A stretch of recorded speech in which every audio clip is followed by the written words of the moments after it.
দোসরা অক্টোবর তৃণমূলের দিল্লি অভিযানের দিনে কলকাতায় বিক্ষোভের ডাক বিজেপির। নারী নির্যাতন, চাকরি বিক্রি এবং তৃণমূলের সার্বিক দুর্নীতির অভিযোগে বিক্ষোভ কর্মসূচি বিজেপির মহিলা মোর্চার বিক্ষোভ কর্মসূচিতে শুভেন্দু এবং সুকান্তকে সামিল হতে আহ্বান।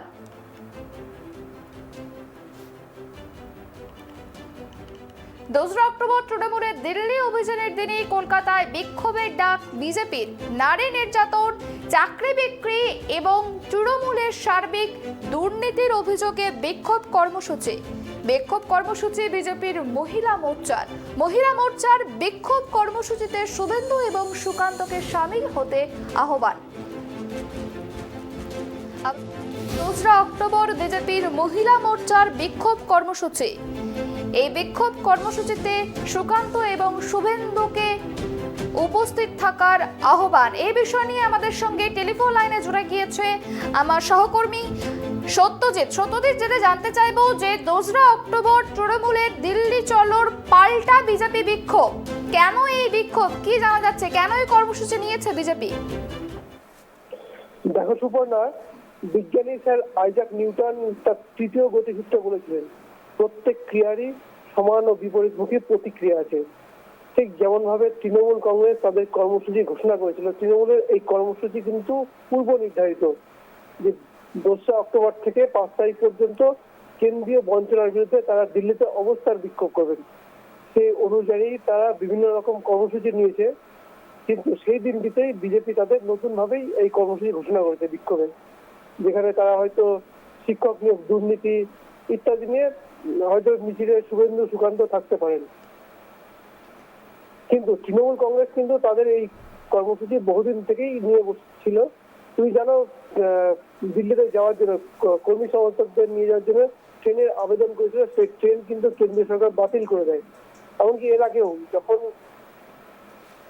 বিক্ষোভ কর্মসূচির জন্য ময়দানের আবেদন করেছে, সেটাও কিন্তু তারা দিল্লি পুলিশের কাছ থেকে পারমিশন পায়নি। তা সত্ত্বেও তৃণমূল কংগ্রেস নাছোড়বান্দা বাংলার মানুষের জন্য কেন্দ্রীয় বঞ্চনা, সেই বঞ্চনার টাকা ফেরত আনতে তাদের এই কর্মসূচি বাসে করে তাদের কর্মীদের নিয়ে যাওয়ার কথা ঘোষণা করেছে, এমনকি যাওয়া শুরু করেছে। বহু নেতা কর্মী বাসে করে দিল্লিতে যাত্রা শুরু করেছে। ঠিক সেই দিনটিতেই পাল্টা লড়াই হিসেবে বিজেপি তাদের এই কর্মসূচি ঘোষণা করলো। কিন্তু বিজেপির এই কর্মসূচি কিন্তু পূর্ব নির্ধারিত নয়।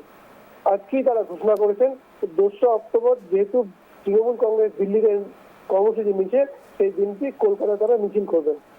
একেবারে শুধু আরো যে বিষয়টা জানার চেষ্টা করব যে কোনো কারণে কি বিজেপি ভয় পাচ্ছে তৃণমূলকে, সেই কারণের জন্যই পাল্টাই বিজেপি বিক্ষোভ? হ্যাঁ, সেটা নিশ্চিতভাবেই বলা যায়, কারণ রাজ্যের শাসক দল তৃণমূল কংগ্রেস এই যে বঞ্চনা, এই বঞ্চনা তো শুধু রাজ্য সরকারের নয়, বঞ্চনা সাধারণ মানুষের। আর সাধারণ মানুষের এই বঞ্চনার কথা তৃণমূল কংগ্রেস কিন্তু তুলে ধরতে পেরেছে, এবং সাধারণ মানুষও বহু মানুষ কিন্তু বঞ্চিত হয়ে গেছেন। এই ধরো 100 দিনের কাজের টাকা বহু মানুষ কাজ করে বঞ্চিত হয়ে বসে আছেন, টাকা পাচ্ছেন না। আজ অভিষেক বন্দ্যোপাধ্যায় কিন্তু স্পষ্টই বলেছেন, যদি কোথাও দুর্নীতি থাকে তদন্ত করুন, শাস্তি দিন, কিন্তু এইভাবে সাধারণ মানুষকে তো বঞ্চিত করা ঠিক নয়। ঠিক সেই কারণেই হয়তো তৃণমূল কংগ্রেসকে ভয়তেই হয়তো বিজেপি তাদের নতুন কর্মসূচি ঘোষণা করেছে। তৃণমূল একাই এ বিষয়ে জনগণের মনের জায়গায় করতে পেরেছে, সেই কারণে বিজেপি তারা মাঠে নামার প্রস্তুতি নিয়েছে। সুপর্ণা, অনেক ধন্যবাদ সত্যজিৎ। যেমনটা জানতে পারলাম যে বিজেপির এই যে বিক্ষোভ কর্মসূচি তৃণমূলের দিল্লি চলোর পাল্টা হিসাবেই কিন্তু তারা এই বিক্ষোভ কর্মসূচি নিয়েছে, এবং আজই কিন্তু ঘোষণা করা হয়েছে যে 2 অক্টোবর বিজেপির মহিলা মোর্চার তরফ থেকে এই বিক্ষোভ কর্মসূচি করা হচ্ছে। এবং এই যে দিল্লি চলো কর্মসূচি তৃণমূলের কেন্দ্রীয় বঞ্চনার প্রতিবাদে কিন্তু একাধিক কর্মী সমর্থকদের নিয়ে কিন্তু দিল্লির উদ্দেশ্যে রওনা দিয়েছে তৃণমূল কংগ্রেস। এবং এই যে দিল্লি চলো কর্মসূচি, সেই কর্মসূচি কিন্তু 2 অক্টোবর, আর এই 2 অক্টোবরের দিনেই কিন্তু পাল্টা কলকাতায় বিজেপি বিক্ষোভ, একাধিক তৃণমূলের দুর্নীতির প্রতিবাদে কিন্তু এই বিক্ষোভ বলেই জানা গিয়েছে।